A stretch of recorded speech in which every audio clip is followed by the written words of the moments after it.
Hello friends, welcome to our own channel daily stock. तो आज हम आपको कैरनेक्स माइक्रो सिस्टम पे शेयर एनालिसिस बताने वाले हैं और साथ ही में आपको ये भी बताएंगे कि आपको इस शेयर में निवेश करना चाहिए या नहीं करना चाहिए।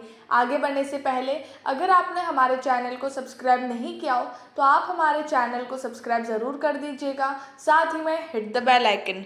सबसे पहले हम आपको कंपनी के बारे में बताएंगे कि कंपनी क्या काम करती है, उसके कॉम्पिटिटर्स कौन कौन है, शेयर प्राइस चार्ट बताएंगे, शेयर होल्डिंग पैटर्न बताएंगे एंड क्वार्टरली रिजल्ट का एनालिसिस करेंगे। लाइक क्वार्टरली वाइज कंपनी कैसा कर रही है और ईयरली वाइज पहले कंपनी ने कैसा किया है। So let's begin. Kernex micro system limited ये मैन्युफैक्चर करती, मतलब ये बनाती है, देन इंस्टॉल भी करती है और ये क्या बनाती है, एंटी कॉलिजन डिवाइसेस। ये बेसिकली ट्रेन्स के अंदर यूज़ किया जाता है, जो ऑटोमेटिक ट्रेन्स, मतलब उनके लिए एक डिवाइस होता है जो यूज़ किया जाता है, जो जीपीएस से चलता है। ठीक है, फिर कॉन्सेप्चुलाइज, ये कॉन्सेप्ट बनाती है, डिज़ाइन करती है और develop railway safety and signal system. Basically जो रेलवेज़ के लिए उनके सेफ्टी और सिग्नल्स में जो यूज़ किया जाता है वो ये कंपनी बनाती है। मार्केट कैप है 250 करोड़ का। तो ये एक स्मॉल कैप कंपनी है जिसका आप आरओसी और आरओई देखेंगे तो काफ़ी कम है, 4.42% और आरओई है 3.08%।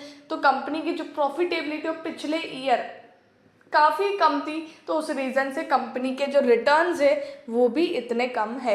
स्टॉक प्राइस टू अर्निंग नहीं दिया हुआ है क्योंकि हाल फिलहाल कोई भी पिछले 4 क्वार्टर में से कोई भी क्वार्टर में से अगर कंपनी लॉस में है तो यहाँ पर स्टॉक प्राइस टू अर्निंग नहीं दिया हुआ होता है। करंट प्राइस है 200, देन बुक वैल्यू से तो आपको काफ़ी महंगे प्राइस में मिल ही रहा है। डेट कंपनी के पास बहुत कम है, 18.2 करोड़ का है, but still interest coverage ratio negative में है, -1.07। मतलब जो शॉर्ट टर्म डेट्स होते हैं, शॉर्ट टर्म लोन्स होते हैं, उसमें भी इंटरेस्ट वगैरह पे करना पड़ता है, तो उसमें भी लगता है ये केपेबल नहीं है, दैट्स द रीज़न ये नेगेटिव में है। प्लेज परसेंटेज 0 है, मतलब प्रमोटर ने अपने 1 भी % के स्टेक को प्लेज पे नहीं रखा है, तो ये काफ़ी अच्छी बात है। फाइनेंशियल ट्रेंड अगर हम देखेंगे तो पहले के 2 साल 2018 और 19 कंपनी का रेवेन्यू तो चलो 14 करोड़ से डबल हो गया 28 करोड़, लेकिन प्रॉफिटेबिलिटी जो लॉस है वो देखिए 14.72 करोड़ एंड 2019 में 21.32 करोड़। लॉस के नंबर्स काफ़ी बढ़ गए इन 2019 में।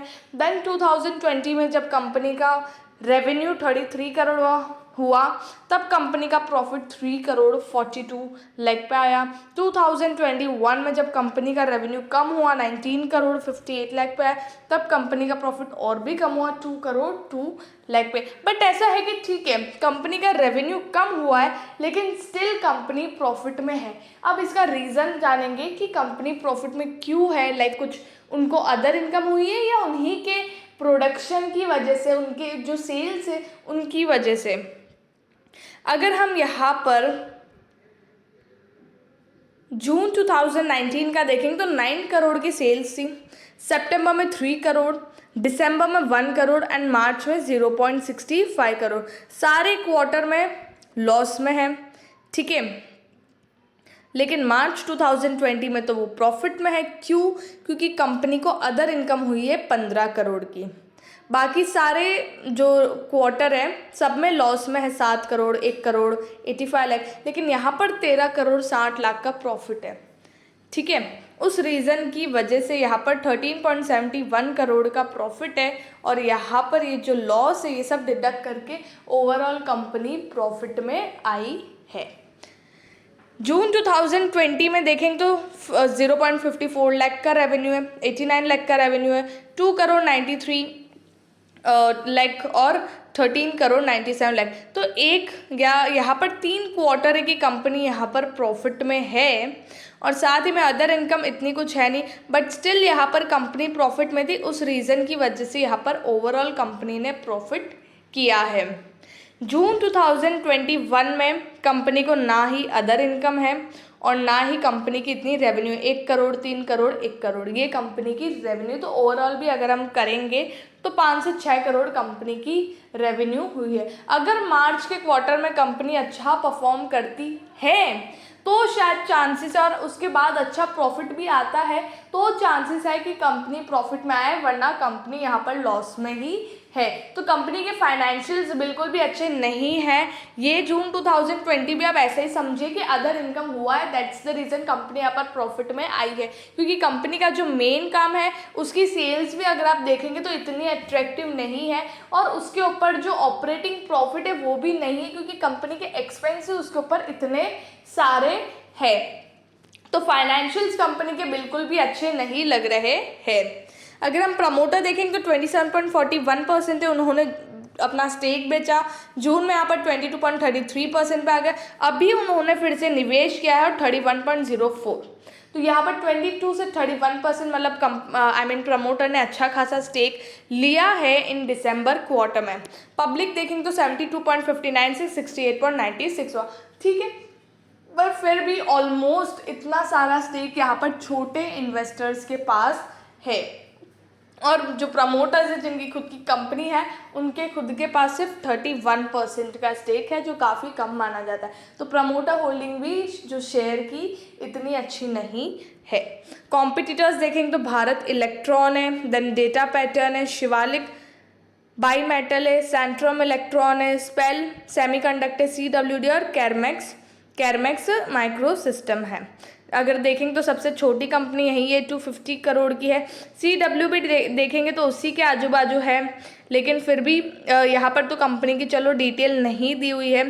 सेल्स अगर हम SPEL सेमीकंडक्टर की देखेंगे तो वो भी उसी के आसपास है, 306 करोड़ का है, बट 3 करोड़ 21 लाख का कंपनी का रेवेन्यू है, वो भी 1 करोड़ के लॉस में है। 1 करोड़ का यहाँ पर इसका सेल्स है, 2 करोड़ के ये लॉस में है। अगर हम सेंट्रम इलेक्ट्रॉन देखें तो वो 630 करोड़ की है, लेकिन उसका 200 करोड़ का रेवेन्यू है, 3 करोड़ की प्रॉफिटेबिलिटी है। डेटा पैटर्न्स अगर हम देखेंगे तो वो उसका सेल्स 43 करोड़ का है, लेकिन उस पर 8 करोड़ की प्रॉफिटेबिलिटी है। तो यहाँ पर कंपनी की प्रॉफिटेबिलिटी अच्छी खासी है। डेटा पैटर्न्स में भले ही सेल्स कम है, लेकिन प्रॉफिटेबिलिटी अच्छी है। तो यहाँ पर यही है कैरमेक्स माइक्रो सिस्टम में, मतलब इसको थोड़ा कंपेयर नहीं किया जा सकता है, लेकिन कर भी ले तो भी इतना अच्छा आउटपुट नहीं आएगा कैरमेक्स को। लोग इतनी जो बाकियों को ज़्यादा देंगे अहमियत एज कंपैरेटिव टू कैरमेक्स, क्योंकि यहाँ पर सेल्स भी इतना अच्छा नहीं है, रेवेन्यू अच्छा नहीं है और प्रॉफिटेबिलिटी अच्छी नहीं है। 5 ईयर हाई देखेंगे तो 205, करंटली 200 पे चल रहा है, 2.22% अप है। तो ये शेयर बस भाग रहा है, ठीक है, और इतना कुछ खास नहीं लग रहा है। अगर मार्च का रिजल्ट अच्छा आता है देन यहाँ पर चांसेस है कि ठीक है इतने पे चल सकते हो तुम, या फिर थोड़ा सा और ऊपर जा सकता है, लेकिन गिरने के ज़्यादा चांसेस है इस शेयर में, क्योंकि अगर रिजल्ट अच्छा नहीं आता है तो ऑब्वियसली चांसेस है कि ये शेयर आपको गिरता हुआ नज़र आएगा। तो मैं आपको इसमें निवेश करने को नहीं बोलूँगी। ट्रेडिंग पर्सपेक्टिव से अगर आपको लेना है तो ये आपका पॉइंट ऑफ व्यू है, लेकिन मैं आपको सजेस्ट नहीं करूँगी। आई होप आपको कैरमेक्स माइक्रो सिस्टम के बारे में सब कुछ समझ में आ गया होगा। अगर आपको वीडियो अच्छा लगा है तो please like and share and subscribe our channel. Thank you.